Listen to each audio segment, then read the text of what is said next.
Hi, everybody.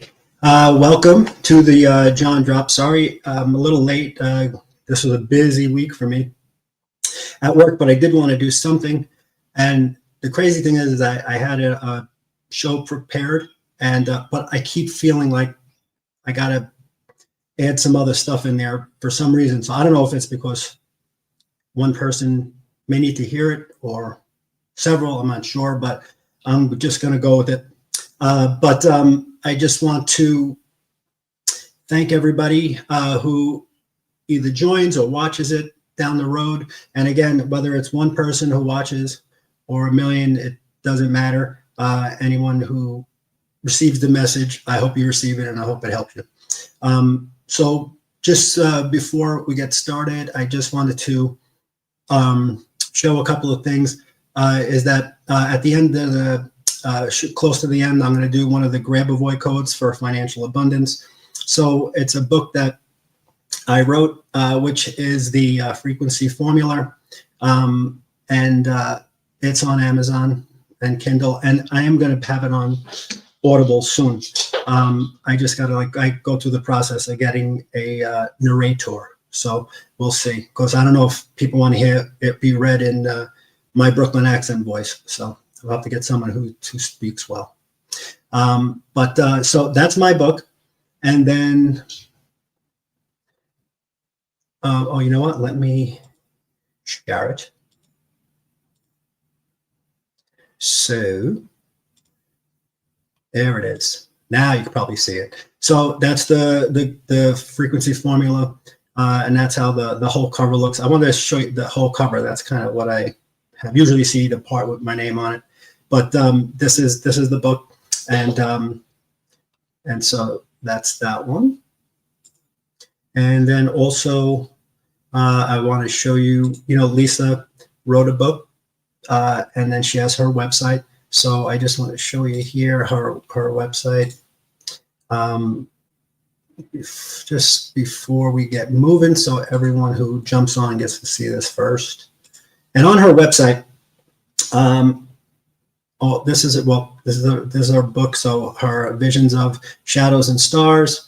And then on her website, give me a second, fellas and ladies. There we go. So on her website, you'll see her book is on her website as well. But you can actually book sessions with her. And I just got to say, and just seeing some of the reviews and hearing some of the feedback, she's really doing really good work, and she's really helping people. And it blows my mind, because who knew that she can do this? All these years I was with her, she kept it to herself. And so it's pretty incredible, though. And so this is her site, and you can do a 30-minute or 1 hour, and then she has a meditation consultation, and that's really well, I think all of it's really important, but meditation, I think it is the key. You listen, you still got to put the work in. You just don't meditate and shit unfolds for you, but it puts you in a place where your vibration could move higher and higher. And we know everything is energy, right? Everything is frequency. And so if you want to align with the higher frequency, meditation is a great way to get there, because you kind of get all the noise of the 3D world kind of out of your head, and you're moving into a different spot, and you're not limited by our 5 senses any longer. So she's really good at it. She's really good at it. She unlocked a lot for me. So I love what she does with that. So anyway, that's her website, Visions Beyond the Desert. All right, let's get into this here. And so let's see. What I was going to, talk about the normal things, just my pickleball stuff. I had to put the brakes on a little bit, because I keep going, and I realize that I love playing, and it's a lot of fun. But for me, it's more important to, when I have some of that precious time that I can be, with Lisa, since I've been working a lot. That's it's just far more important. So I'm just gonna. But I'm still playing. I'm still going to play like 4 times a week. And I wanted to get her out there, but she don't like to sweat. So, so she could either come out and just, she could just come out and she could just, we hit the ball back and forth, but she could come out and just cheerlead. I was just going to get a pom-pom or a megaphone, something, so she can be involved. But other than that, we're going to spend more time, because it's crazy. I'll go in sometimes to work at like 8:15 and I'll get home at 10 or 12 o'clock at night. It's nuts at the dealership. It's getting busy. And it's a good thing, because that means we're busy and we started off good, but it means those times that you got to capture and make sure you're spending that time together. I'm glad I have her to always kind of reel me in on what's important, and to make sure we always keep each other first. So, and I think that's good advice actually for anybody who's in a relationship of any kind, especially a marriage, when you have kids and grandkids, and the more people involved, the more issues can come up, and you always want to stay strong. So anyway, good having a good partner. So that's that. So anyway, but pickleball it's a ton of fun. I'm getting in really good shape, although I played college kids the other night, and I pulled the cartilage between my rib cage and sternum, and that shit hurts. It didn't hurt when I was playing. My adrenaline was going so hard that I didn't feel a thing. And in fact, I don't even want to yell what I said, but we started playing, and they wanted to play for like $10 a man, and they were going through this whole thing, and I made them give the money we won to the other college kid who was my teammate, so he could take his girlfriend out, but because I'm not going to take any money from a college kid. But I was having so much fun playing with them. I came home, I told Lisa, I said, hey, I felt like I was 25 again. It felt so great I felt young just hanging out with them. And it was crazy. But because I am athletic and competitive, I went a little, I ran and I got some balls that I probably should have just let go, because it's really not that important. But I didn't. And anyway, so I had to sit out for a few days. And I know the whole pickleball community was at a loss when I wasn't there. It was a big, big problem. No, I'm only kidding. But no, so anyway, I'm glad to be back. And I don't know, those kids, I can't remember all their names, but they're awesome. And thank you. But so that's pickleball, and I'm getting better and better all the time. So if anyone visits Vegas and you want to play, where it's on, we'll go have some fun. So what I want to get into today is just kind of what's going on in the landscape of the markets, and some crypto drops here, and we'll move on from there. So let's just get like kind of a pulse check. This is like an energetic vibe of the market, right? So it's energetically, I would love for you guys to tune in to it, to how you're feeling about it. And you don't have to be a trader. You don't have to be an investment person. You don't have to even have investments. You probably have a 401k, and everybody watches what's happening with the market, right? And seeing if it goes up and down, not knowing why it's going up or down, or what even the words that people are saying, right? What does it even mean when they're saying it's oversold, overbought? Propped up, or whatever, all these little things, bulls get paid, bears get paid, pigs get slaughtered, right? All these crazy sayings that they have on Wall Street to make themselves feel important, but you kind of have no idea. But if you can tune in energetically, and again, you still have to put the work in, you still have to pull the trigger, you still have to actually be genuine to what you're feeling, and really go with your gut, and not get emotionally tied in, and still put protections on the account, like stop losses and limit orders, right? But I feel like the market I think it's loaded for bear. I think it's going to start to gain momentum. As you saw, the S&P did really well. And you know what? Everyone looks at the Dow, right? Everyone looks at the Dow. It's 40,000, 42,000. But meanwhile, the Dow has, 30 stocks that are American. It's American stock. It's not a true representation of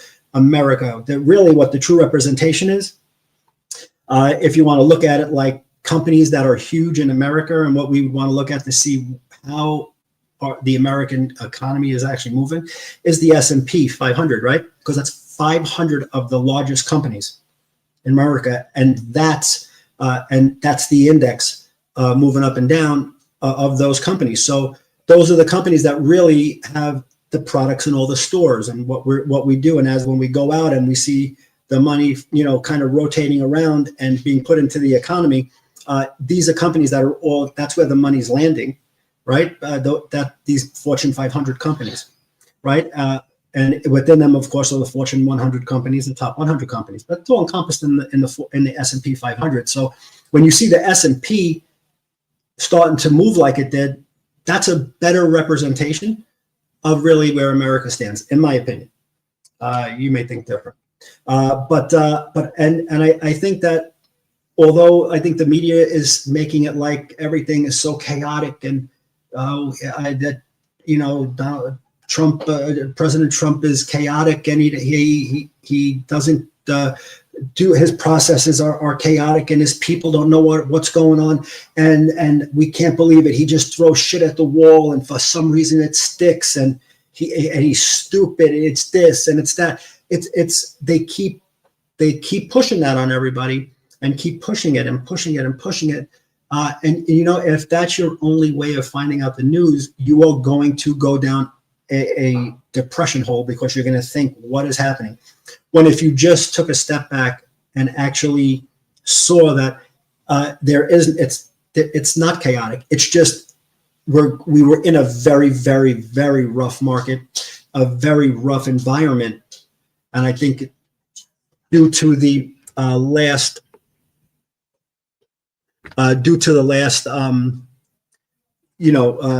administration, and is that better? And so no, and so when you look at what the last administration left us with, and really where we're at, it was very chaotic, right, moving forward. And so when you look at it, there's no way to be in that much chaos, millions of people just pouring over the border, right?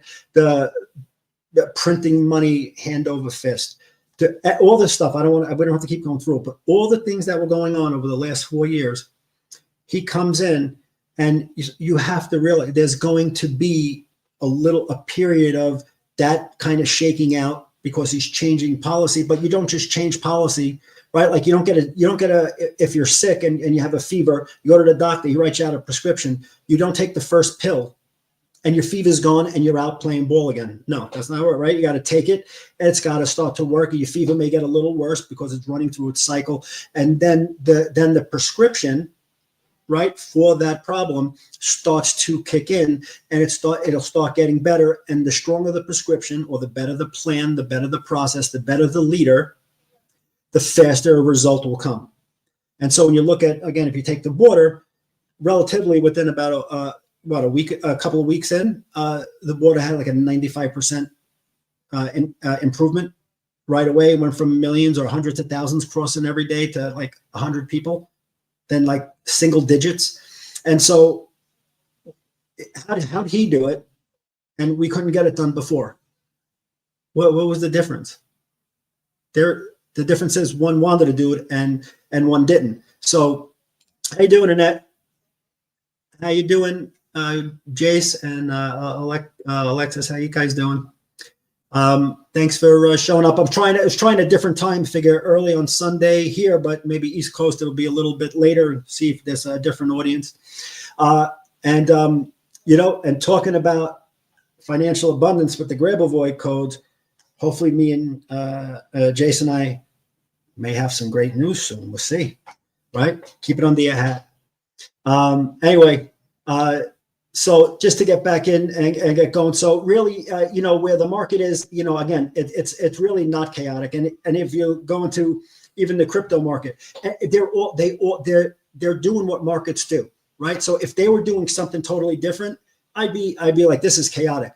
But if you hear a dog barking and you freak out and you don't understand why the dog is barking, maybe you need to look at what's filling your head, because that's what a dog's supposed to do, right? The markets go up and down, nothing goes straight up. And so, stay calm and know that everything is, I think, in place. I think it's kind of like the swell way out in the sea, and you have the guy on the surfboard, right, just waiting for a wave, and it looks like there's no wave coming. But what he don't see, or what he does know but he can't see, is that there is a swell coming in, right, and it's coming, and all of a sudden, people with binoculars are saying, "Oh, here comes a good one," and he takes advantage of it, or she takes advantage of that wave, right, to ride in. It's the same thing. There's a swell happening, especially in the crypto area, that Jason and I speak about a lot, which is, right, the XRP family. They're building quietly. It's not chaotic. It's not, I don't even think in question anymore. But you have whale wallets, meaning the people who do anywhere from 10 to 100 million, increased from 1,537 wallets to 1,565. Now, I did this, I put this together, the content, maybe about 5 days ago, or probably on Monday, so almost a week ago, because I did it for Wednesday's show. So it's probably even more now, but that's massive, because you're talking about big money, and just 28 wallets more. But you're talking at between an average of about 55 million, right, per wallet. So it's big money positioning in XRP. And then again, Corium, we spoke about that the last show a little bit. That's quietly becoming a bridge between DeFi and TradeFi, right? And then it's real world assets. So where you could fractionally own real estate, right? Or art, collectibles, whatever it may be, and they're going to be tokenized, and you could trade them, right? So sooner or later, who knows what can be on those tokens, and that technology is even faster than XRP. So that can take us down a whole new road. And then you have Flare, right? Flare is one of the things that we talk about, and that's the smart contract interoperability. And so that's integrations into DeFi platforms. And all the groundwork is being laid. That's everything that's happening. That's the swell in the water that's going to start to come up. And Jay's finally got on the meme coin train, which I was having a lot of fun with. And he takes it, he takes it to a different level. He gets very involved in the communities and everything. I just want to buy them, and I want them to make money, and then I want to sell them. But he really gets in with the detail, which is why you got to love the guy. But because he that's his craft, that's his thing. So, but the market cap went from 20 billion to 120, from 20 billion to 120 billion. 20 billion to 120 billion in 2024, and that's not hype. That's literally energy and emotion behind these communities, right? Behind these coins, and that attention is starting to move capital because all that energy is behind it, and emotion moves markets, and emotion is what moves people to buy stuff. Very rarely you'll see a big purchase that you're going to buy, and you're not emotionally tied to it and feeling some type of emotion about it. And the markets they run really largely up and down on emotion. It's just how it works. Energy is at the crux of everything. So, and when you have good energy behind it, good things happen if you're invested in it and you're positioned the right way. So, if I don't want to get too in the weeds about like the plumbing on everything on XRP and Corium. You kind of want to know what you need to know about it, but if you're not going to start teaching it to people and having programs out, you don't need to get into the weeds this much. You just you want to know the details on does it have that functionality, the utility in this new quantum system? Is it something that's seriously being looked at, and the credential behind it? Who's following it? Who's endorsing it? Who they're endorsing? Are they credible? Stuff like that, fine. But to go into all the nooks and crannies, you don't have to. If that's your personality type, God bless. But for me, I want to know what I need to know, and then pull the trigger and get it done, and then be responsible over your assets, and make sure you're doing some of the things we spoke about getting it off into a hard wallet and making sure you're protecting yourself. If you can do limit orders, great. If not, then make sure you just have a check-in with it every day and just seeing where it's going. Get a mentor, whatever it may be, but that's something that you should look to do. And again, and Corium, what it excites me is it allows you to be your own physical vault of cash, right? It allows you to own real estate on it, right? It'll allow you to own artwork or commodities, any type of commodity, and it's going to be tokenized, traded, and it settles instantly. There's no this many days to settle and look at the fees that are coming. That's gone. That day is going to be gone. So, and new legislation keeps coming in. And I'll probably wait till the next one we do because I want to get a good grasp on what it is. But some of the things that are breaking now with the tax code and what President Trump is trying to do with no tax for Social Security. And how the middle class, how they're going to be helped with some of the tax code. I'm going to have to look into it because I want to make sure I have everything correct when I'm talking about that. I'm not that I'm giving any advice on it, but I want to make sure my opinion is just not an opinion, that it's fact, because I read the actual policy. So, okay. So that being said, Sologenic is another one we talk about. Right, and now ZERP is the meme coin, ZRP. That's one of the meme coins, and so to put it blunt, to put it kind of basic that how I understand it, it is their access points into multi-chain, like a multi-chain future, right? Like bridges. Trading platforms, on-ramps to different opportunities. So Sologenic works great with inside the Ripple platform. And when you hear about all three of them, like the XRP and then Corium and Sologenic, those are like the first three that I really got into. Obviously because I was in the academy with Jason, and he shows and he talks about these, but they were very interesting to me right off the bat. And they're just not altcoins. This is actual infrastructure, and I think that a lot of these whales, or the big dogs out there, are quietly building what's going to be a savage on the market. It's going to be a beast, and if you're involved at any time throughout the process, the sooner the better. But if you're involved at any time throughout the process, I think you'll do really well. And again, not advice. It's not financial advice. I know I got to keep saying it because I don't want. It's not. It's just our opinion, my opinion on what's happening. And so, just to jump in with the meme coin, the meme coins, I feel sometimes it's a double-edged sword because it is going to be a little more risky, but you're also committing a lot less resource, right? It's a lot less dollars. So you don't have to you're not investing, thousands of dollars to, in it like you would if you were going to have to go buy even a fractional part of Bitcoin or whatever, how many XRP do you want, right? These are, some of them are at 7/100,000th of a penny, right? Some are even, they go to 1/1,000,000th of a penny, right? So for $500 or for $750, you may have 30, 40 million of them, right? So I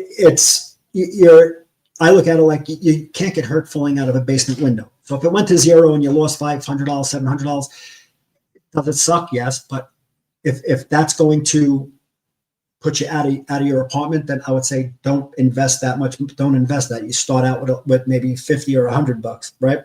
So don't overcommit your resources. But if you're just say an average, you're investing in some of the crypto, it's going to be relatively a small amount, and you're going to get a lot of it. And so when you look at it, the power behind that could be, that's where you see 16,000% gains, or these crazy numbers that can really unfold. And like I said, the one that I bought a ton of them. It's not like I bought one and it hit good for me. I bought a bunch of them, and a bunch of them just stood really stagnant. I didn't lose. I mean, I probably lost the fees, the gas fees, right, to do it, which were minimal, but that's probably what I lost in and out, because they just went up very little, went down very little, went up very little, stood flat. So, you know, it wasn't that I was like just knocking out of the park with everybody, but one of them, you know, happened to really do well. And again, it was that turbo coin, and it was at 7/100,000th of a penny, and then it went to 1 cent. It's a 16,000 plus percent gain. You know, and so, you know, first I think it was like $750 or 1,000, maybe. I had like 37 million of them, right? Because they were like 700,000th of a penny. And when it goes to 1 cent, right, that's 370,000. And so it went up, and now if you look at it, turbo now, it's like, I think it's back at what, 10, hundreds, thousand. I think it's 1,000th of a penny now, because now it went back down. So if you're not watching, that went up, and it went up slowly, and then it took off a little bit, right, to 1 cent, but then it came down pretty quickly. So that's why I'm saying, you shouldn't need an alert to look at your investments. You should probably be looking at it throughout the day, but at least look at it when you wake up, look at it, you know, maybe when you come home from work and for dinner, and then right before you go to bed, just take a gander, because if that thing moves, you want to be able to get out and, like the woo-woo do says, you want to lick your ice cream a little bit, right? Take some profits and enjoy yourself. Go buy a helicopter or something, you know. But anyway, and then you look at Trump's meme coin, right? It's up 60%. And that was as of April 24th, as a $2.7 billion market cap. And that's over, you know, a political movement. And so what that shows, that narrative fuels numbers. So what narrative are you listening to? And I think that's really important, because that leads right into something really important. So next I just want to talk about is timeline jumping, right? All right. So, and just stick with me here and listen to what I mean. So if meme coins reflect collective consciousness, right? When hype spikes, you kind of look for what's kind of unresolved in the crowd, and then a meme coin will shoot up. Why did that meme coin shoot up? What was it offering the public that had some unresolved issues? So everything's going great here. They have a pain point. All of a sudden, this gets some great press, and boom, one of the meme coins shoot up, right? So meme coins reflect collective consciousness. So timeline jump. So visions of a multi-layered financial system. So let's say there are two timelines unfolding, right? So you have timeline one is the traditional system, slowly growing, Fed now, SWIFT, the SWIFT system, right? So the SWIFT evolution is happening, and institutional adoption, it's kind of going slow. And then the second timeline is what? DeFi, blockchain ecosystems, fast, open, decentralized, right? You have XRP, Corey, and Flare, and they're building the bridge between those timelines, right? And so kind of my download, if I may call it that, I saw the two systems running in kind of parallel, right? And they're going the legacy banks and the new decentralized rails. And actually, them as though they're running parallel. They were running parallel, but kind of not 100% parallel. So they're running parallel, but then they started to angle towards each other. And in like, I don't know, 2 years, say end of 2027, the merge happens, and it goes into that one timeline. But what made me start thinking is how interesting that as they're running parallel, and though they're going to merge, I think one timeline, the first timeline, is going to have people in stress, right? In high fees, in more of the same, in more of saying nothing really changed. It's still the same. They're still charging me all these fees. It still took me 3 days to send a wire to Russia. You know, how would I get a brick of gold from America to Russia? I got to go overnight it. How do I do? You know, that's going to take a long time, be expensive. And then you're going to have the people who are moving into the new technology or newer technology, right? Moving into low cost, instantaneous settlements, able to own physical caches of commodities and move that with rapidly across country or across the world to somebody out, again, in Russia, say, if you wanted to send them a bar of gold. And so when your choices that you're making are going to decide where your energy flows. So I think it's really important to ask yourself, which timeline are you building into with your money, your energy, and your vision?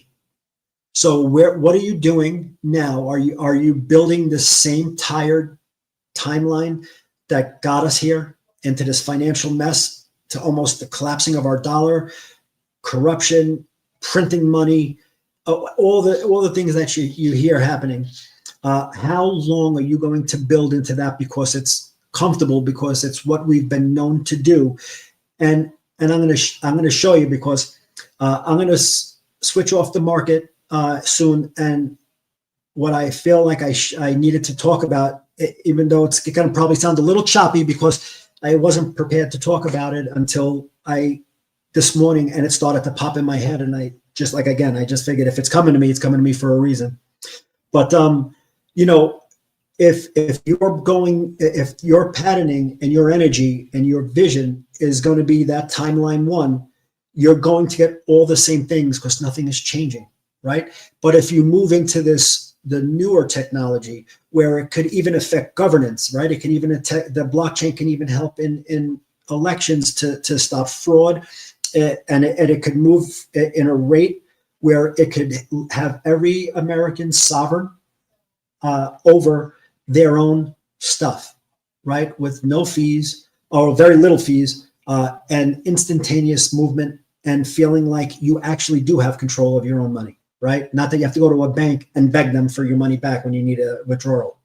So, sometimes you have to look beyond the charts. You have to drop the media fear mongering. I saw at some point you have to kind of grab you got to have the guts sometimes to just take a step back and just be like, I'm done with the noise. I'm done. And give them the middle fingers to the TV and let them know no more, that you're going to start to take control of your own life. And it's scary. It's very easy to stay complacent into what we know and sit on the couch and just listen to the talking heads, thinking that you aren't going to be affected. But you're affected. We know this now, right? If you do any type of research on energy or anything like that, you're affected. There's no way not to be. If you're putting junk into your brain, which is best supercomputer you'll ever have, junk in, junk out. And if you're putting junk in your brain and you're listening to the wrong things over and over and over again, you are going to succumb to whatever is happening. And what they're doing is keeping us in that, like a drone mindset, to keep your mouth shut, look down, go to work, shut up, and be happy, right? And that's just not good enough anymore. So you got to wake up and you got to take charge of your own life with that. And you have a whole community out here that's behind you. You're not alone. We're all here. And you just got to plug in and start to ask questions and see where the information is coming from. And again, I believe in mentors. I think it's a great thing to have. So something that you may want to look for. But when you look at those two timelines, which one would you rather be on? Even if you're not versed in crypto, even if crypto gets you nervous, right? Because it got me nervous for a while before I started to learn about it. But even if it gets you nervous, do you think the old system is working? And if it is, how's it working for you?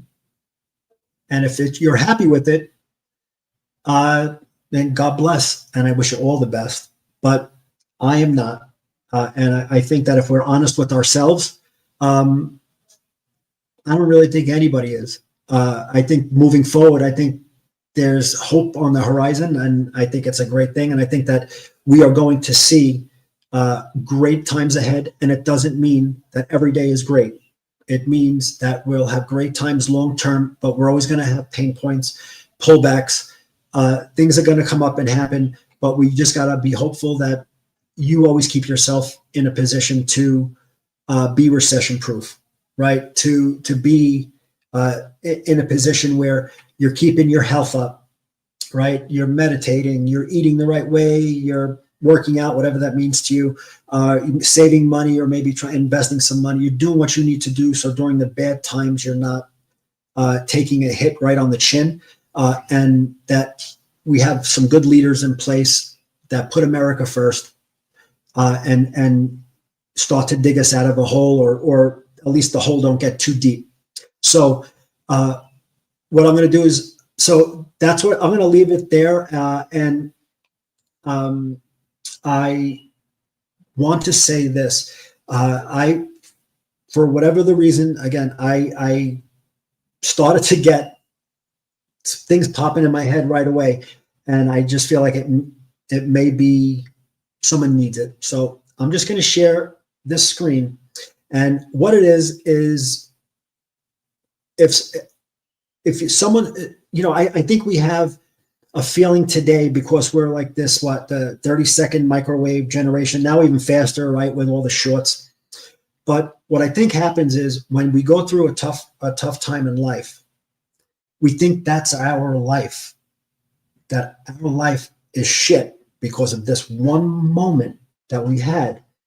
And it's so untrue, because when you look at the overall scheme of things, you could fail 1,000 times, and you should fail 1,000,000 times, because as long as you have, one success and you failed 1,000,000 times, no one's going to say that. They're going to judge you on your success, not your failures, right? But if you have failures and then you get scared to try and guarantee yourself failures, that's when the failures get magnified and illuminated. And more importantly, who cares about the outside world saying it, right?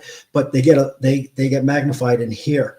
And once it's in here and magnified, your brain is meant to protect you. That's what it was made for back in the day. So a saber-toothed cat didn't come and eat you, right? So you were always on high alert, And so, you want to have the courage to keep moving forward, right? And get up and move again. And that's when the most famous story from back when is Ben Franklin. He failed 1,000 times with electricity, and that last time he did it and it was successful.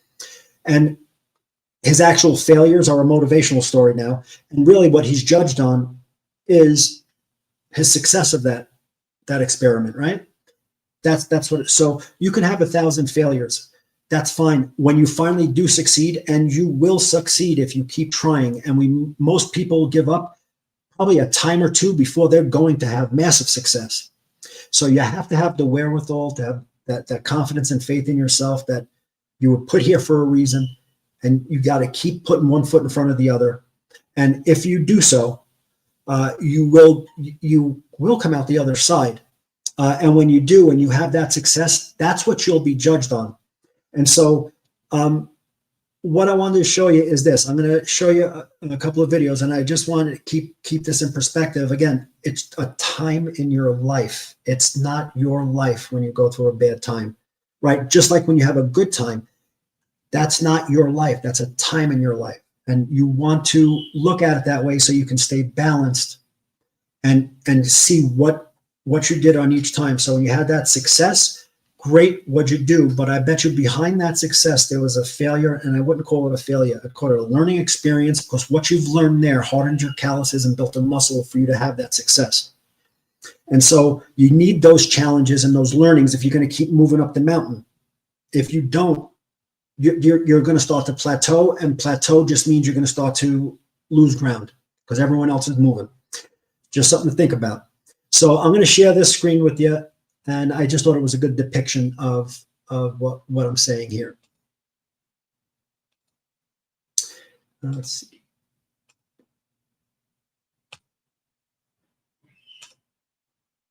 All right.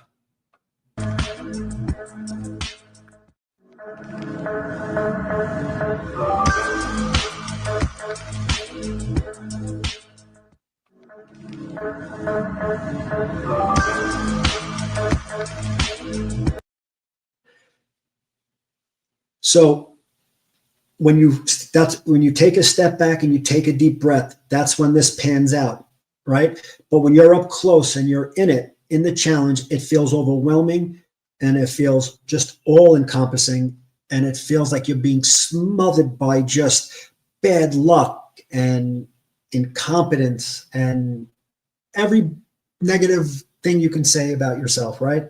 When you're in it. But when you pan out and you look at it and you look at this, everybody, if this was an investment and this was you, I would invest in you. Look at that chart. That is an amazing chart. But that day, that one bad day, you would say, don't ever invest in me. Look how bad I am. Look how horrible I am. That's what you'll be telling yourself. And that's the blueprint, because you're going to tell yourself that. And in the next one, in the next one I show you, or in the next two I'll show you, you'll see the negative thoughts and negative people, negative anything that can bring you kind of down, or they bring a negative slant towards everything, or they're always complaining, or they're toxic, whatever it may be. The effect they have on you is quite a bit more than if you're with a positive person, because the negative emotions are more powerful to us, right? Because of how our brain works to protect. So, not so bad of a life. Hey, look how he's kicking his foot and stuff. He's kicking you off. Come on, look at that. Look at that way up. All right, I'm going to stop it. I can look at that all day. I love that stuff. Because everybody has the potential to do that and have a chart like that. Just a moment in time, not your life. So, when you look at these things and you see what's going on, and again, I don't like talking about just motivation, because motivation wanes. And just a good example is when you people go to the gym, right? You're going to go to the gym, and everything's good. It's sunny out. It's nice out. You go to the gym, you come home, everything's good. Then it's raining out. And then all of a sudden it's like, it's raining out. My back hurts. This weather always hurts my back. I'm not going to go to the gym today. Where'd your motivation go? Right? It's gone. But if you have discipline, and you can, discipline will keep you consistent, because what I know is that when I'm tired and I don't want to go run around to play pickleball, say, because that's been my exercise, right? So but I can be tired, I still push myself to go. Now, granted, I love playing any sport, and my wife will tell you, I'm nuts with that. I don't care what it is. If we make it into throwing gum into a cup, I'll do it for hours. I love anything like that for some reason. I just like activity. But once I go there, I have a puss on my face, and I'm going there and I'm tired. Once I start playing and my blood gets going and the endorphins get moving and you're running and oxygen's going through you, I'm smiling and laughing and joking and playing, and it's just different. And it's a better day, because I knew I was not going to go and I was going to shortchange myself, because my motivation wasn't there, because of things I can't control, of outside factors. And so I'm going to let that stop me. And I got to get better and better at that, because sometimes I do. And there's certain areas that affect me more than others, just like everybody else. The point is, you got to recognize it. And when you can recognize it, you can do something about it. So the next video is,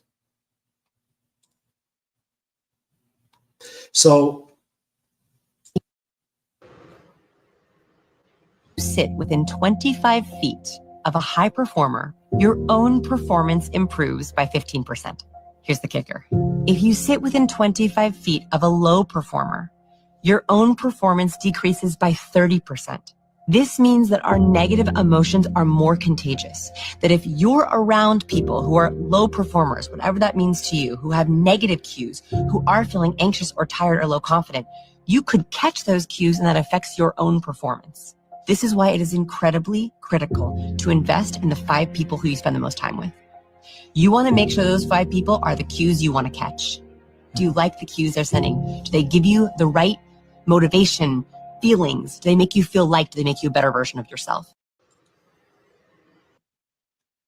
So I think that is incredible, and it shows. If you're sitting next to a high performer, right, you can literally improve your performance if you're within 25 feet of them. But if you're sitting next to someone negative or a poor performer, and again, like she said, whatever that means to you, right? We'll be nice and won't say anything kind of derogatory. But if you're sitting next to somebody like that, your performance gets affected twice as much on the downside. So just think, if you're hanging out every day with people who are kind of sucking energy, right, and lowering that vibe, you probably don't even realize it. And what starts to happen is you wonder why your life starts to spiral, sometimes out of control. And really, all it takes is staying in a proximity of poor performing people for any reason. And we always wish them the best and hope they move out of what they move out of. That being said, because they're going through that, and you can always, maybe help at some point, but that doesn't mean you have to take on negative performance or even the threat of being negative, of having a negative performance, or your performance wane in any capacity. You always want to be moving forward, because there are going to be times when you have your own issues that are going to take some energy out of you and lower your vibe.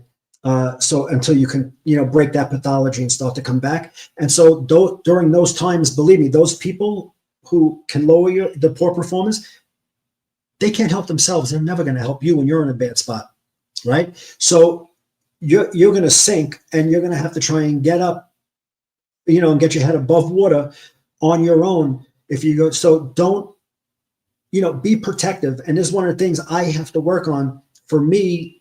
So, and maybe that was the message that maybe someone else needed to know, is that, you have to be protective of your energy and the people who you are really responsible for. Which if you're single, or newly married, and say you don't have any no kids, and you and your wife, now you're responsible for your wife, she's responsible for you. So whatever you do is going to affect her, right? Whatever she does is going to affect you.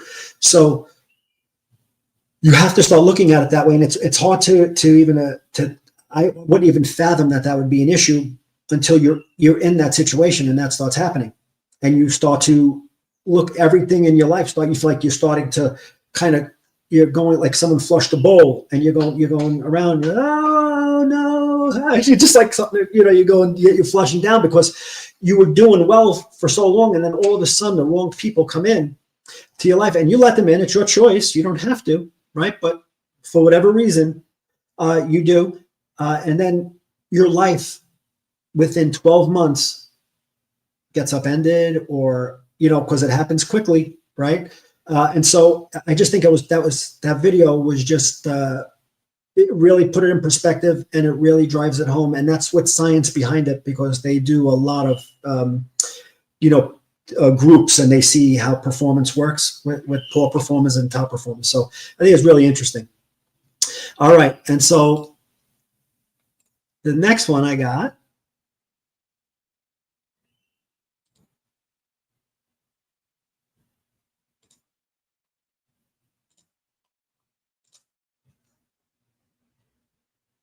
All right. This is really profound here. He does not. The only bird that dares to peck an eagle is the crow. The crow sits on the eagle's back and bites his neck. The eagle does not respond nor fight with the crow. He does not spend time or energy on the crow. Instead, he just opens his wings and begins to rise higher in the heavens. The higher the flight, the harder it is for the crow to breathe. And eventually the crow falls off due to a lack of oxygen. Learn from the eagle and don't fight the crows. Just keep ascending. They might be along for the ride, but they'll soon fall off. Do not allow yourself to succumb to the distractions. Keep your focus on the things above and continue rising. If you're not following, you're probably never going to see us again. But if you are, then congratulations. The only bird that dares to peck an eagle. So I think that is such a great analogy or whatever you would, I guess analogy. I don't know. I got Lisa, well, she'll correct me in a second. But that's just a great way to look at it. Okay, because what I experienced this week. Thank you for confirming what was happening energetically to me this week. Oh, I'm sorry.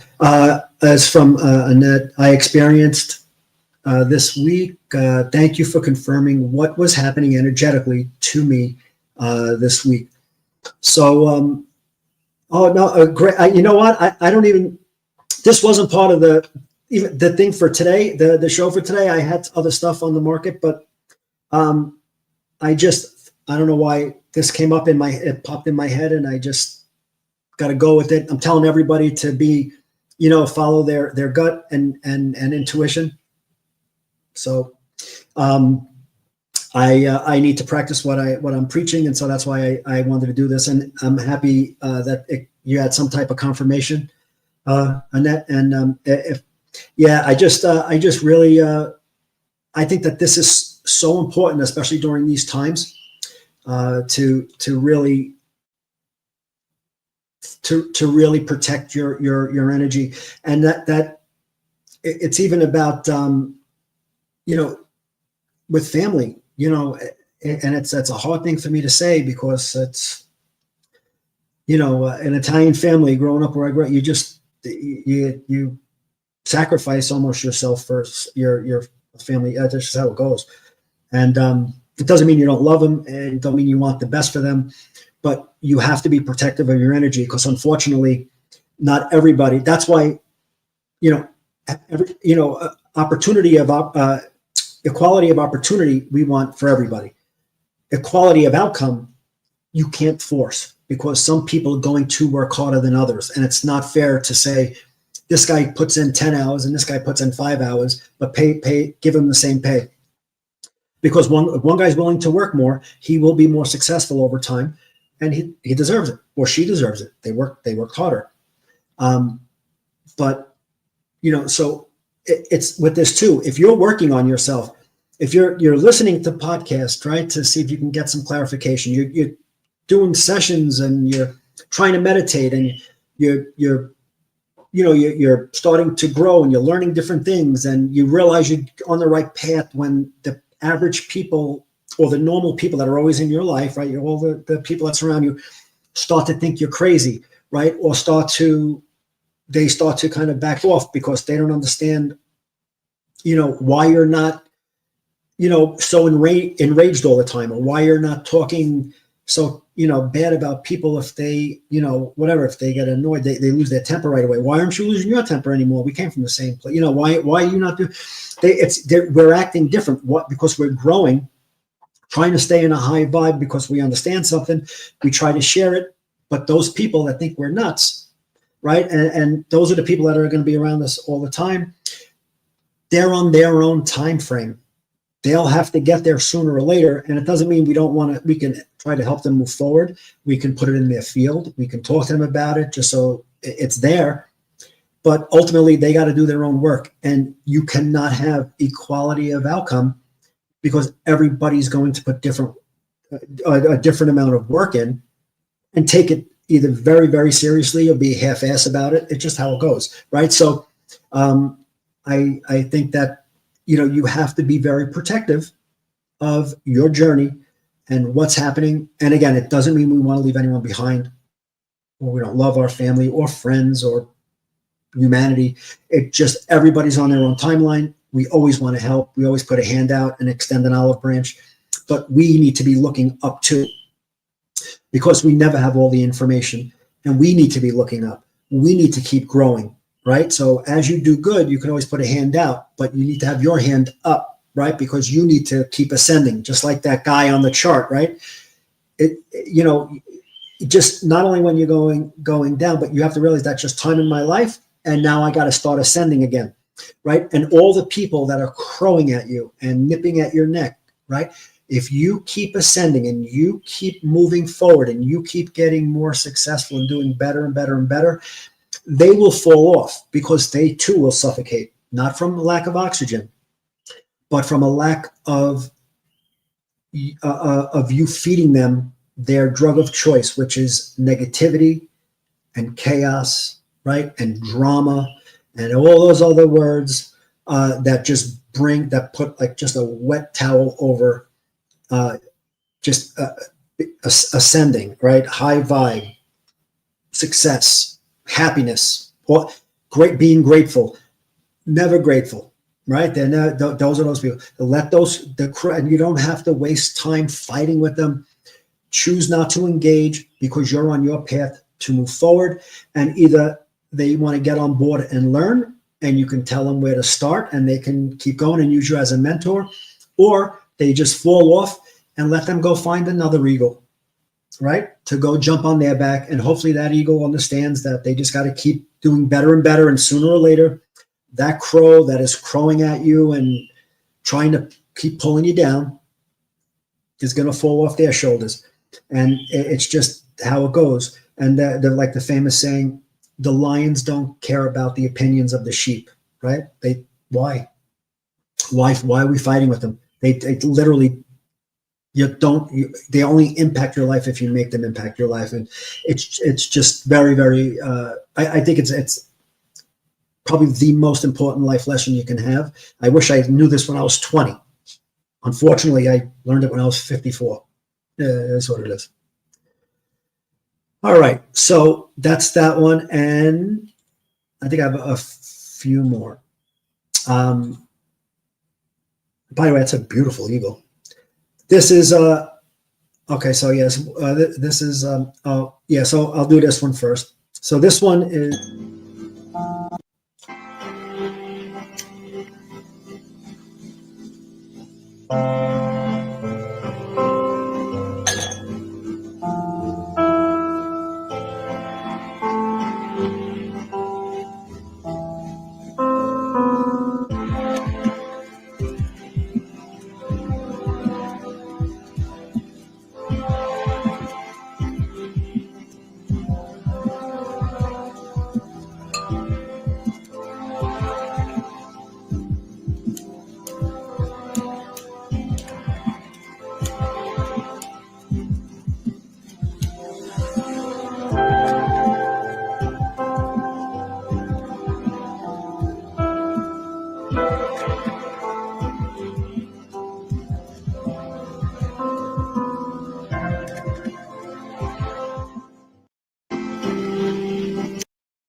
And that's that's kind of the staple to it all, is being kind to humanity, being kind to your fellow man, and knowing that there's nothing sadder than a human being that loses his or her spark, or her hope, or his hope. There's nothing sadder to see, and there is nothing more exhilarating to see or be part of that human being seeing and getting a spark and watching it start to, build into a flame, into a fire, and see them move back on their feet and have that purpose again. And I just thought that was really great the way he illustrated that. Throughout life, we're going to go through bad times. We're going to go through times where we feel like there's no one understands what we're going through, and it could really destroy that spark.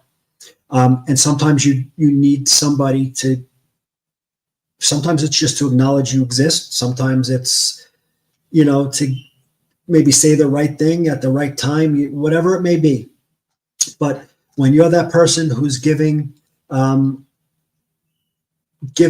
spark back to someone else, whether it's one person or 100 people, it doesn't matter. You do it one person, you give a spark back in their life and they have hope.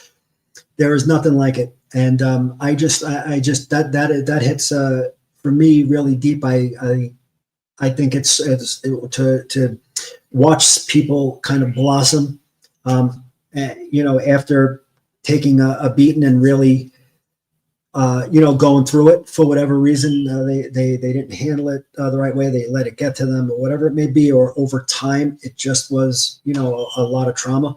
But to give someone back their spark is there's no amount of good karma that can ever repay people who do stuff like that. So I think that's just really great. And the one thing I want to show you, and especially for parents and kids, it's very, very important to stop putting a ceiling over your head. Stop putting whatever blueprint you want to put on yourself where there's a certain level of success you're going to have, or feeling good about yourself, whatever it may be.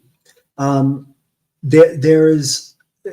have a really good example of how generationally families stay stuck and they get to a certain point, and even if that ceiling is removed, they won't go past it because it's almost like the trauma from generationally is there because your parents say you think this is your ceiling, you can't get any further, you're just going to work your whole life, right? And then you retire, and then you tell your kids, no, you don't do that, just go work somewhere, and just pay your bills and keep your head down, and then they do the same, and that ceiling is still there, and then their kids.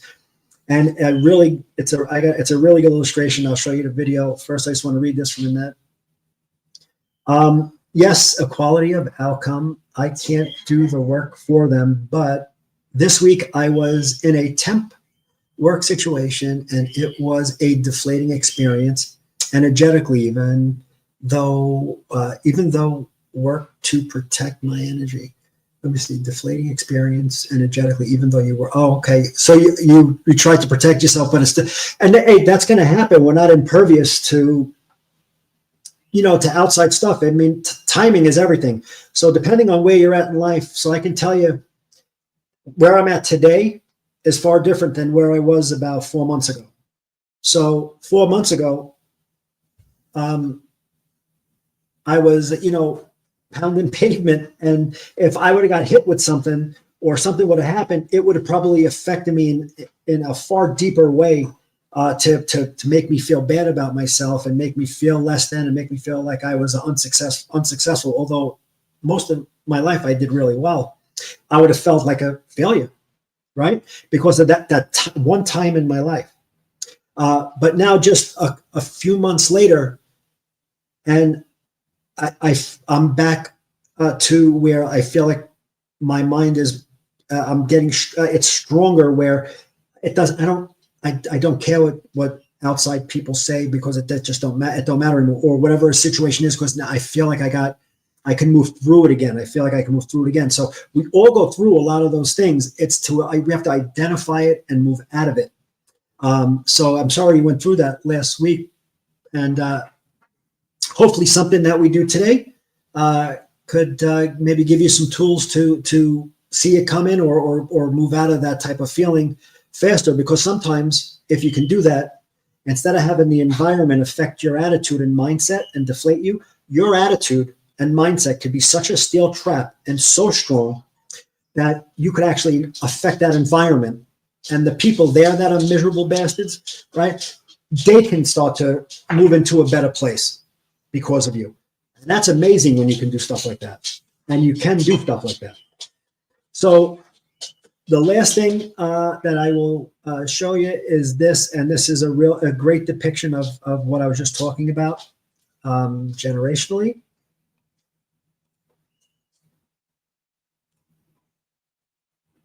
The fleas are placed inside the jar. And did you? The fleas are placed inside the jar, and the lid is then sealed. They are left undisturbed for 3 days. Okay. Then, when the jar is opened, the fleas will not jump out.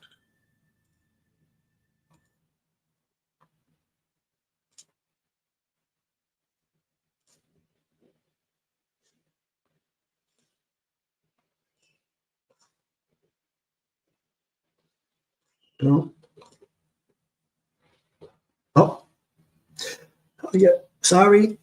Sorry, Charlie. Wrong one. Although that was a good one. I don't know if you, I'm like, I like that one. Let's see. There we go. No, there we go. There we go.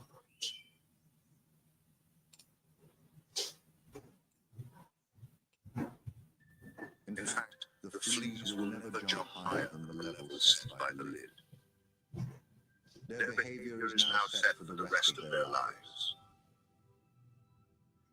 And when these fleas reproduce, their offspring will automatically follow their example. This is how generational trauma truly works. The fleas are placed inside the jar. Here it is. The lid is then sealed. They are left undisturbed for 3 days. Then, when the jar is opened, the fleas will not jump out. In fact, the fleas will never jump higher than the level set by the lid. Their behavior is now set for the rest of their lives. And when these fleas reproduce, their offspring will automatically follow their example. This is how generational trauma truly works. The fleas are placed. All right. So I thought that was a really great depiction of,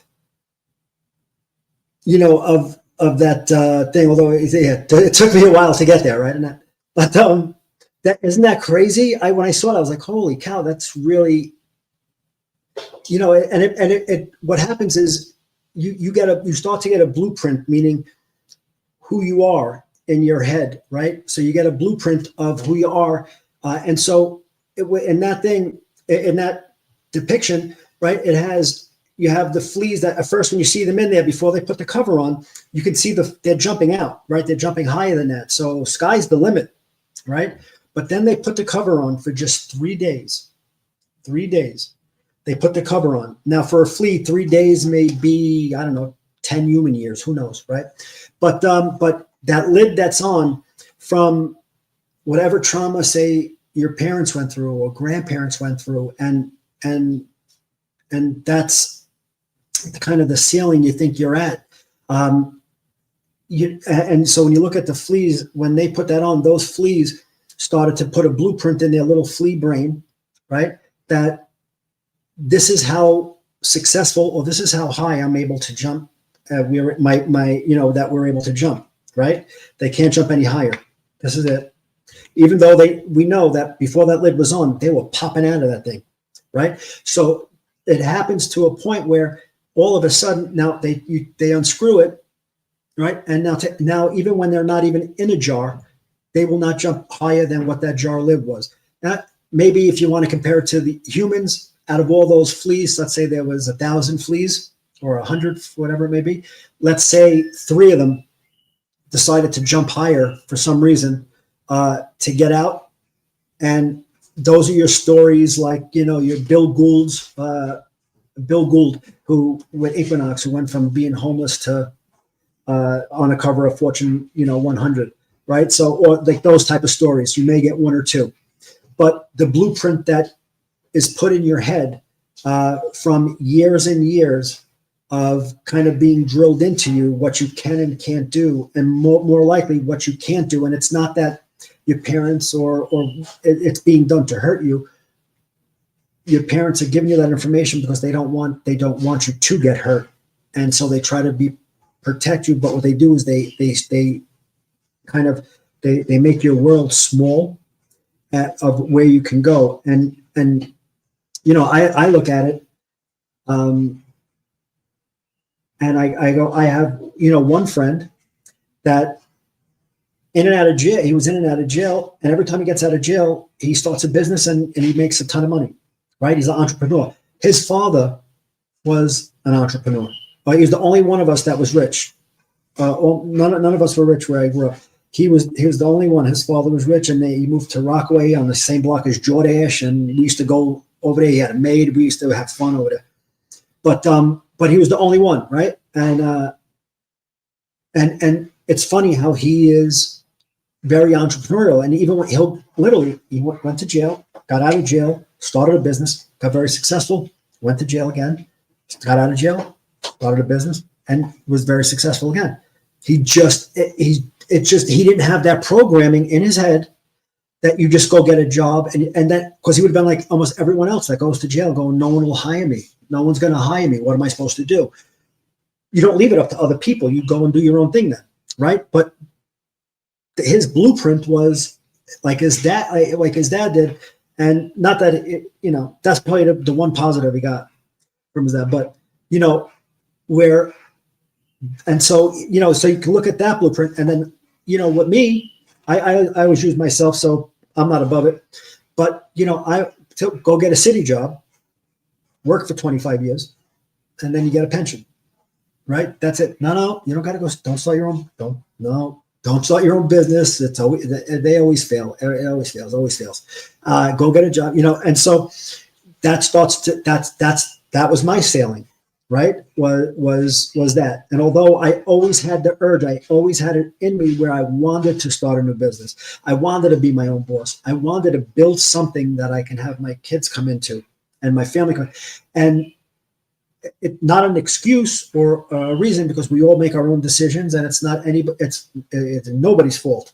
It's my fault. It's you have to take responsibility of what decisions you make. Unfortunately, no matter what information was fed to you, you need to still move forward, because if one person can do it, right, and move out of it, then anyone could. And you have just as much potential. I have just as much potential of anybody. I don't care who it is out there. And I feel like on my best day, I don't care who it is, I will compete with anybody. And that's just really how I feel. And so I think that if you can come to that feeling in your heart and really feel like that, I think it'll serve you. And I just wanted to bring this to you because no matter what your blueprint is or whatever for you, there is no ceiling. Bust through that ceiling. And especially don't put your shit on the next generation. Let them take the lid off. Do not make them hit that lid so they feel like they can't move forward. And they'll thank you for the rest of their lives that you didn't do it. And so, let me just see I haven't seen the flea experiment before. Wow, the fleas pass it on genetically. I understand generational trauma, but to see those, I thought, yeah, it was, right? It was really fascinating. So, I hope whoever gets anything out of it did, because I did in doing the show. Maybe I'm the one who needed it.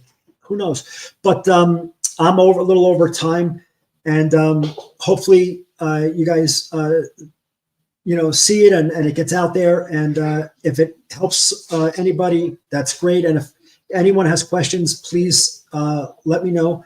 And other than that, Annette, we love you. And Lisa's really looking forward to seeing you in Grafton out there. And I will see everybody next time.